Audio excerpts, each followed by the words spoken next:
Hello అండి, hi ma'am. Congratulations. Thank you, ma'am. Government job రావడం అనేది చిన్న విషయం కాదు. Hearty congratulations to Thank you. you, ma'am. So posting ఏంటి?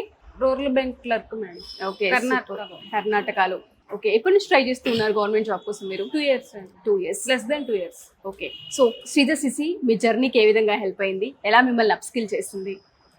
ఇంత హ్యూజ్ కాంపిటీషన్ లో నేను గెట్ ఇన్ అవుతానని ఎప్పుడు ఊహించుకోలేదు. వచ్చేటప్పుడే జాయిన్ అయినప్పుడే చాలా డౌట్ఫుల్ గా జాయిన్ అయ్యాను.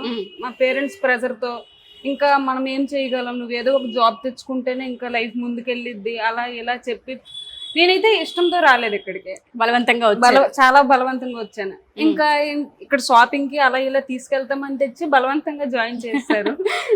అంటే నాకు ఫియర్, అంటే ఇంత హ్యూజ్ కాంపిటీషన్ లో నేను ఎలా అసలు టైం వేస్ట్ అవుద్ది, అలా ఇలా ఏదో ఒకటి చేసుకుంటానండి, మీకు చూసుకోవడం కావాలి కదా, నేను ప్రైవేట్ గా ఏదో ఒకటి చేస్తాను అలా ఇలా కన్విన్స్ చేసేదాన్ని మా పేరెంట్స్. బట్ వాళ్ళు ఒప్పుకోలేదు. They believe in me. ఇక్కడ జాయిన్ చేశారు.